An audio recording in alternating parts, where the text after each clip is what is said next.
Bonjour à toutes, bonjour à tous. Je suis Thomas Kassam, pharmacien et rédacteur en chef du magazine Pharma 365.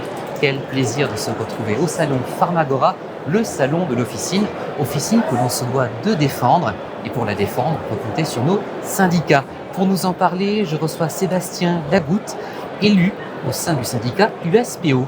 Sébastien Lagoutte, bonjour. Bonjour, merci de votre invitation. Merci d'être à mes côtés sur le stand Pharma 365. En un mot, pour commencer, pourriez-vous nous expliquer brièvement le rôle des syndicats? À quoi servez-vous? À quoi on sert? J'ai envie de dire à marcher. Et à marcher avec deux jambes. La première, c'est les relations qu'on a avec les institutions. Notre dialogue se forme avec l'État, avec la CNAM, avec le ministère de la Santé, avec le ministère du Travail, avec les autres institutions. Et ça, c'est pour toute l'avancée du métier, c'est pour toute la défense du métier, c'est pour toutes les nouvelles missions, la rémunération. C'est notre première casquette. C'est d'être l'interlocuteur de l'État pour la profession. Notre deuxième jambe qui nous sert à avancer, ce sont nos adhérents. Nos adhérents que l'on va informer, que l'on va défendre, mais aussi qui vont nous permettre aussi d'avancer. C'est aussi notre source d'information, notre source d'avancement, qui va nous permettre ensuite d'aller négocier avec l'État. Voilà, on a deux jambes. D'un côté, c'est notre casquette de négociateur, de l'autre côté, c'est notre casquette d'information et de prise d'information auprès de nos adhérents. Donc, ça vous permet, grâce à ces actions, de soutenir, de défendre la profession. Et vous parlez également d'adhérents, c'est-à-dire que l'on peut adhérer à un syndicat. Comment ça fonctionne? Alors oui, il faut adhérer à un syndicat. L'adhésion à un syndicat, contrairement à une adhésion à l'ordre, une inscription à l'ordre, elle n'est pas obligatoire. Ça ne fait pas partie des obligations du pharmacien pour travailler. Simplement, le syndicat, c'est l'interlocuteur qui va défendre le pharmacien. Il a tout intérêt, pour plusieurs raisons, à y adhérer. Déjà parce qu'il va donner du poids à son syndicat pour pouvoir discuter. Plus on sera nombreux à être syndiqués, forcément plus le poids du syndicat sera important. Et en plus, plus nous aurons d'informations de notre base.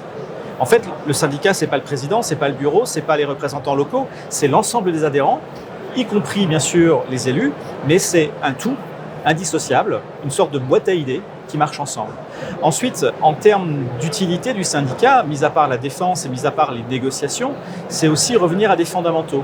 Aujourd'hui, la profession, quand on rentre en tant que pharmacien dans une entreprise, des sources d'information, on en a partout. On a notre grossiste, on a notre comptable. On a même trop, des fois on est noyé, on ne sait plus. Partout. Le fait d'adhérer à un syndicat, c'est revenir à la source de l'information. Qui c'est qui négocie les nouvelles missions? Qui c'est qui négocie les rémunérations? Qui c'est qui négocie les procédures spécifiques? Ce sont les syndicats. Et pouvoir adhérer à un syndicat permet d'avoir directement accès à l'information et à la bonne. Elle est regroupée à un seul endroit.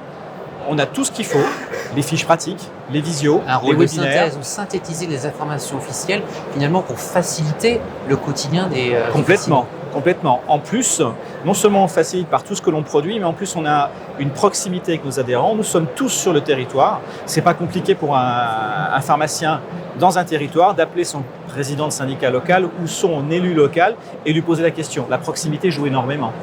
Et on peut adhérer, quel que soit son groupement, c'est ouvert à tout type de pharmaciens, aux titulaires, aux adjoints. Comment fait-on pour vous rejoindre? Alors, nous sommes un syndicat de titulaires, un syndicat patronal. Donc, seuls des pharmaciens installés peuvent adhérer. Ce n'est pas pour autant qu'on n'écoute pas les adjoints, bien au contraire. On a d'ailleurs un cercle de réflexion d'adjoints qui est adossé à l'USPO, qui s'appelle le CREPOF, où tous les adjoints peuvent nous rejoindre. Mais pas au sein de l'USPO, parce qu'on ne peut pas, déjà légalement. C'est pas possible, c'est un syndicat de titulaires. Et en plus, parce que ce n'est pas, j'ai pas envie de dire leur place, mais on n'est pas là pour parler les mêmes choses. Alors qu'au sein du CREPOF, vous êtes quand même à l'écoute. Bien évidemment. Voilà. Bien évidemment. On est à l'écoute des adjoints, on est à l'écoute des préparateurs, on est à l'écoute des étudiants, bien évidemment. Tout le monde est porteur d'idées. Et comment le syndicat soutient-il ses membres au quotidien? Vous parliez de fiches de synthèse, mais également via différentes situations, des cas compliqués? Oui, alors, bien évidemment, c'est toute l'information dont on a déjà parlé et toute l'utilisation de l'information qui peut être faite grâce à des coups de fil, grâce à des contacts avec des locaux. Et là, c'est aussi, il y a toute la défense du pharmacien. Le pharmacien peut être confronté à des procédures particulières de la part des CPM, de par l'assurance maladie, de par d'autres organismes, des complémentaires ou des organismes institutionnels. On est là aussi pour les protéger. On est là pour leur donner des informations. On est là pour les accompagner dans ces démarches-là. Ça, c'est important à double titre. Vous êtes un peu l'épaule sur laquelle les pharmaciens officinaux peuvent compter. Oui, et c'est doublement important. C'est important pour le pharmacien parce qu'il aura une écoute, il aura un support. Et c'est important aussi pour nous, pour savoir ce qui se passe en vie réelle et pouvoir intervenir lorsque l'on constate des dérives. En vie réelle, si l'on pousse la porte pour entrer dans les coulisses de l'USPO. Comment ça fonctionne à l'intérieur? Qui prend les décisions? Qui rédige les fiches? Est-ce qu'il y a un comité? Comment ça se pilote? Alors, On va rentrer dans les coulisses. Si on rentre dans les coulisses, l'USPO est tenu par deux grands pools qui travaillent toujours ensemble, des élus, donc des pharmaciens titulaires qui sont élus au sein de bureaux départementaux, qui vont élire des présidents. Ensuite, ces présidents font partie d'un conseil d'administration. Ce conseil d'administration va élire un bureau national et au sein du bureau national, il y aura un président qui est aujourd'hui Pierre-Olivier Variot et j'espère qu'il va continuer encore pendant longtemps. Les adhérents, là-bas, c'est notre boîte à idées. C'est là où on va aller chercher l'information. Et cette information, ensuite, on va la débattre localement quand on va la trouver intéressante et on va la faire remonter petit à petit comme ça. Donc ce ne sont pas, comment pourrais-je dire, de la technocratie, la bureaucratie. Vraiment, vous écoutez les adhérents sur le terrain. C'est indispensable. Qui vous souffle un peu les problématiques, les enjeux. C'est indispensable. On est un syndicat de métier. On ne peut pas imposer quelque chose qui ne peut pas être acceptable par le métier. C'est le métier qui nous tire. On est là pour écouter ce qui se passe. Nous sommes tous des pharmaciens titulaires. On est tous derrière nos comptoirs. On voit déjà tous des difficultés. Si on n'écoute pas nos confrères, on ne peut pas travailler. On ne va pas décider pour eux. Alors, il y a toute cette remontée d'informations qui se fait de manière informelle. Il y a aussi toute la remontée d'informations qui se fait de manière formelle. Les sondages. Dernièrement, on a fait un sondage sur la mobilisation que l'on peut attendre du milieu de la pharmacie, du métier de la pharmacie. On a pris des enseignements, on sait où est-ce qu'on peut aller. On interroge aussi notre base. On ne fait pas que l'écouter, on l'interroge aussi. Et lorsque vous interrogez ces pharmaciens de terrain, quelles sont les différentes problématiques ou les différents défis que l'on vous présente? Là, aujourd'hui, les défis sont majeurs parce qu'ils sont déjà du côté de la rémunération. Le cœur de notre métier, qui est la dispensation, ne nous permet plus d'avoir une rémunération adaptée.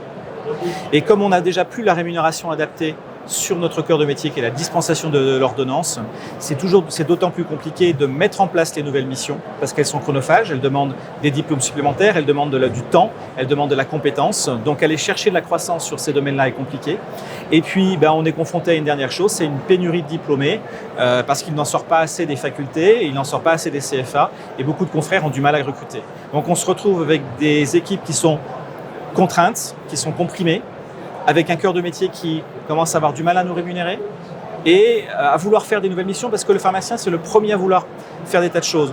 Quand vous en parlez en réunion, ils sont tous d'accord pour toujours tout faire. Il y a beaucoup de volontaires qui vont s'engager dans ces missions de santé publique, dans ces missions de dépistage, de lutte contre l'antibiorésistance. Mais souvent, on reproche à ces nouvelles missions d'être peu rémunératrices par rapport au temps consacré avec le patient, à l'échange que l'on a avec lui, à la valeur ajoutée du professionnel de santé de proximité qu'aujourd'hui le pharmacien officinal. La valeur ajoutée, elle est énorme. Que ce soit sur un bilan, que ce soit sur une antibiorésistance, que ce soit sur un TROD, que ce soit sur un bilan, un entretien, la valeur ajoutée du pharmacien, elle est énorme. Et elle est demandée, elle est attendue. Et comme vous le dites, aujourd'hui, la rémunération n'est pas forcément adaptée. Alors sur un bilan, si elle commence à adapter, on a 60 € sur le bilan. Si on arrive à les simplifier, ces bilans, si on arrive à trouver un moyen pour que ce soit beaucoup plus fluide, la rémunération soit adaptée. Quand par contre les nouvelles missions dont on parle actuellement aujourd'hui, la cystite, le trodangine, le trodcystite, la vaccination, oui, la rémunération n'est pas adaptée. À nous d'aller la chercher, à nous de la tirer vers le haut, au pouvoir public de comprendre et de l'entendre qu'il faille la tirer vers le haut pour que ça prenne, pour que la mayonnaise monte et qu'on montre l'action du réseau. Donc vous faites entendre les voix sur le terrain, peut-être de plus haute instance, pour pouvoir améliorer cette rémunération, qu'elle soit plus en adéquation avec les compétences aujourd'hui en matière de santé publique et d'écoute du patient et de présence avec le patient au comptoir. Oui, aujourd'hui, un temps pharmacien, c'est pas anodin, il faut le rémunérer. Aujourd'hui, on n'a pas encore une écoute suffisante des pouvoirs publics pour ça. Et par rapport à ces nouvelles missions de santé publique, comment envisagez-vous un peu l'avenir? On parle de plus en plus de nouvelles missions. Il n'y a jamais eu autant de missions ces 5 dernières années. Pensez-vous que ça va aller en s'accentuant dans ces prochaines années? Je l'espère. J'espère que notre rémunération de dispensation va être maintenue, à s'améliorer et que l'on va pouvoir se diriger d'autant plus vers des nouvelles missions. Et j'espère que le rôle du pharmacien va monter encore un peu plus. L'expert du médicament, c'est nous, c'est la profession, c'est le pharmacien. Et j'espère qu'on va nous en demander plus sur ce côté-là. Les TROD, ça y est, ça a commencé. Le dépistage du cancer colorectal, ça y est, ça a commencé. La vaccination, ça y est, ça a commencé. Les bilans, c'est quelque chose qu'il va falloir relancer de manière évidente. Et j'espère qu'on va en voir arriver d'autres, notamment d'autres protocoles. Parce qu'il faut redonner la main aux pharmaciens sur beaucoup de sujets. On parle de plus en plus de coopération interprofessionnelle. Est-ce qu'au sein de l'USPO, est-ce que les syndicats également prennent un peu le pouls d'autres professions médicales pour un peu s'accorder? Alors, les syndicats de pharmaciens discutent avec les syndicats de médecins. C'est toujours un peu compliqué parce que on est nombreux, on est deux d'un côté, on est très nombreux de l'autre côté, ils sont très nombreux de l'autre côté. Donc, c'est jamais très évident de discuter, mais il y a d'autres manières de discuter. Je pense notamment aux URPS. Les URPS, qui sont des émanations des syndicats, permettent d'avoir une bonne connexion entre les médecins et les pharmaciens. Il y a beaucoup de discussions qui se font sur le terrain. Et ces discussions de terrain nous permettent d'avoir des remontées et de pouvoir travailler de manière nationale. Une petite chose, c'est que les syndicats de pharmaciens ont demandé, c'est une nouveauté, de pouvoir travailler directement au sein de la CNAM, avoir des groupes de travail avec les médecins sur certains sujets, notamment la maîtrise des dépenses ou la maîtrise des prescriptions, dans le bon usage. Ça permettra d'accélérer les discussions et d'accélérer certains dossiers, de les faire avancer plus vite. Oui, parce que si vous montez une profession contre une autre, forcément ça ne marche pas. Si on travaille ensemble, on ira plus loin. Le but est de travailler ensemble, main dans la main pour faire avancer et permettre d'améliorer la santé de nos concitoyens. Oui. On parlait de coopération interprofessionnelle. Comment voyez-vous l'avenir, l'évolution du secteur officinal ? Toujours une partie de dispensation indispensable, c'est notre cœur de métier. On en a parlé, les nouvelles missions derrière. Peut-être un pharmacien un petit peu plus impliqué dans les bilans. Aujourd'hui, il ne l'est pas assez. Un pharmacien qui, grâce au développement du Ségur et du numérique en santé, aura accès à beaucoup plus d'informations. C'est-à-dire qu'aujourd'hui, il pourra mieux piloter, mieux intégrer, mieux sécuriser. Améliorer le parcours de soins. Aujourd'hui, quand j'ai une prescription, par exemple, de potassium, eh bien, je délivre mon potassium, je pose 2-3 questions à mon patient. Quand est-ce qu'elle est votre dernière analyse? Est-ce qu'elle était bonne ou pas? Mais finalement, ce n'est que la parole de mon patient. Et s'il n'est pas sensibilisé au domaine de la santé, il va me répondre, mais il va me répondre avec ses mots et je n'aurai jamais la certitude de ce qu'il va me répondre. Absolument. Alors que si je peux avoir accès à la biologie directement par l'ENS, j'aurai réellement la valeur au tenté, au moment où je vais dispenser. Et ça m'intéresse.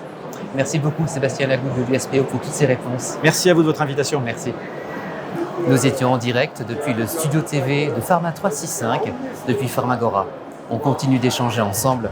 Retrouvez-nous sur nos réseaux sociaux, sur LinkedIn, Facebook et Pharma 365. À bientôt.